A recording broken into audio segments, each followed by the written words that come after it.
May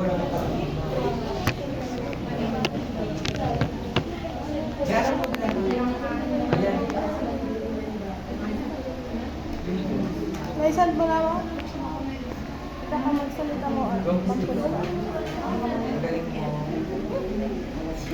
So good morning everyone, and our subject for today is assessment in learning 2, and we are the group 6. I am Ira Belno together with Lisa Natividad, and our topic for today is development of effective assessment tools. Assessment tools in effective domain, in particular, those which are used to assess attitudes, interests, motivations, and self-efficacy have been developed. So there are 3 feasible methods of assessing effective traits and dispositions. We have teacher's observation, student self-report, and peer ranking. These are the 3 considerations in assessing effect. We have emotions and feelings change quickly, most especially for young children and during early adolescence. Second, use varied approach in measuring the same effective trait as possible. Third, decide what type of data or results are needed, which is individual or group data. Now we have the teacher's observation. Used when the teacher wants to observe the approach behavior, positive, and avoidance behavior, which is the negative. There are 2 types of this kind of observation, which is the unstructured and structured observation. So teacher's observation is kailangan isaalang-alang sa pag-assess ng mga damdamin ng mga estudyante, kasi alam naman natin na iba or hindi pare-pareho yung reaction kung paano i-receive yung isang situation. So mahalagang magkaroon ng mga ng sapat na datos para masiguro na tama ang pagkuha ng ating resulta.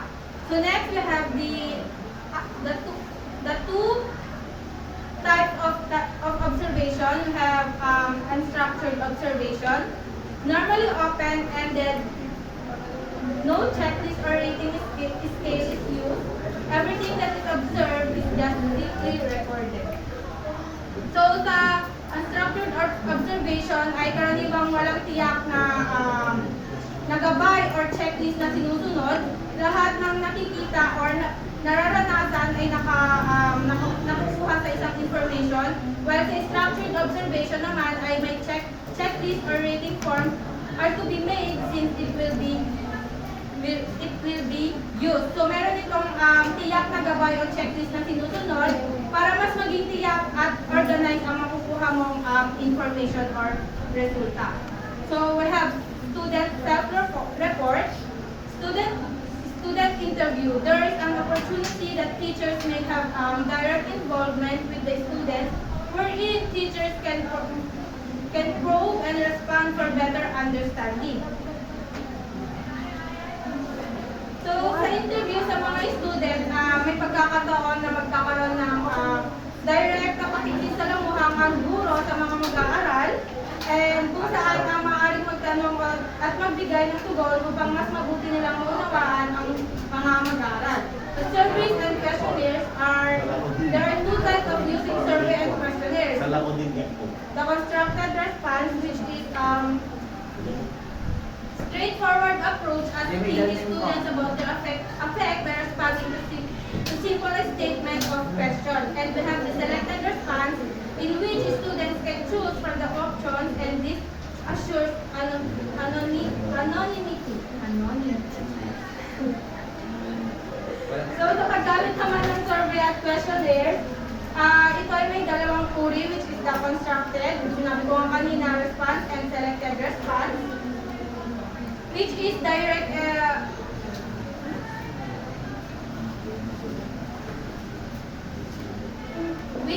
direct and simple question lang na tinatanong sa mga mag-aaral.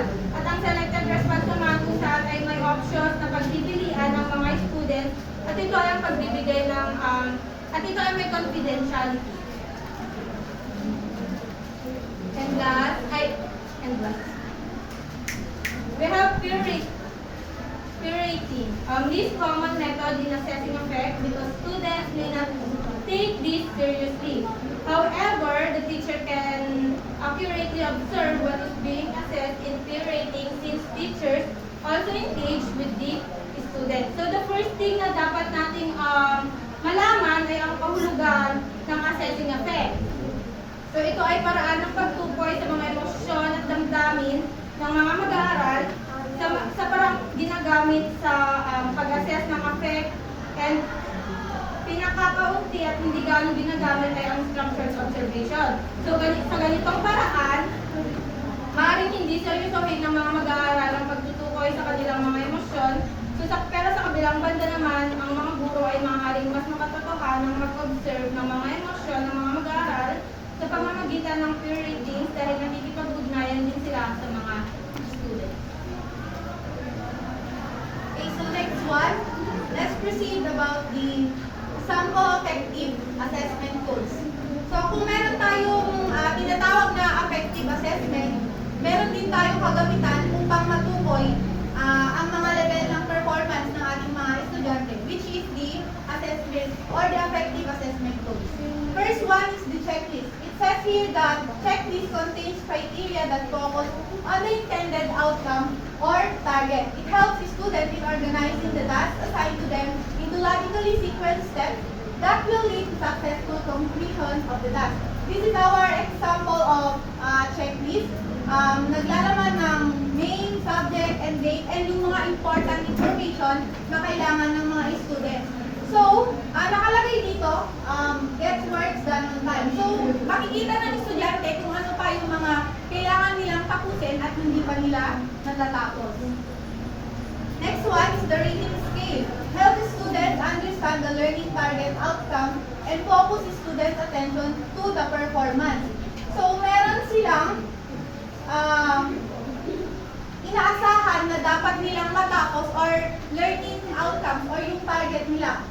Example is here. Meron siyang direction which is put the score in the column for each of the statement as it applies to you. Use 1 to 5, 1 being the lowest and the 5 as the highest. So, ibig sabihin, kapag natapos na yung performance or yung activity ng mga students, kumbaga, i-assess nila yung kanilang mga sarili. Either pwedeng gawin ng teacher na each student assess themselves or yung other students, i-assess yung ibang students. Next one is the Likert scale. It is a list of clearly favorable and unfavorable attitude statements. The students are tasked to respond to each of the statements that usually uses a 5-point scale. Strongly agree, agree, undecided, disagree, or strongly disagree. So, ito naman, halos magkaparehas sila ng rating scale. Pero yung sa rating scale kasi, ilalagay nila yung 1 to 5 or i-rate nila ng mathematical. Dito naman sa Likert scale, given na meron yung 5 or 3 to 1, pero may description pa siya which is the agree, undecided, disagree, and strongly disagree. Next one is the semantic differential scale. This uses adjective pairs that provide anchors for feelings or beliefs that are opposite in the direction and intensity. Students would face a check between each pair of adjectives that describes positive or negative aspects of the trait. So, example here, meron siyang boring and interesting. Maglalagay lang yung students ng check kung saan nakaangkla yung emotions nila during the activity or the assessment. Last one is the sentence completion. It captures whatever comes to mind from each student. Para siyang what I have learned to the lesson. I think mathematics as a subject is, so ito-continue lang ng students yung sentence. Kung ano yung natutunan nila at the end of the lesson.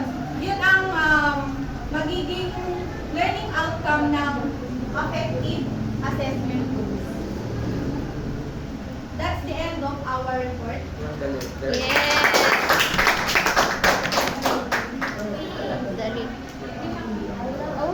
May quiz ba kayo?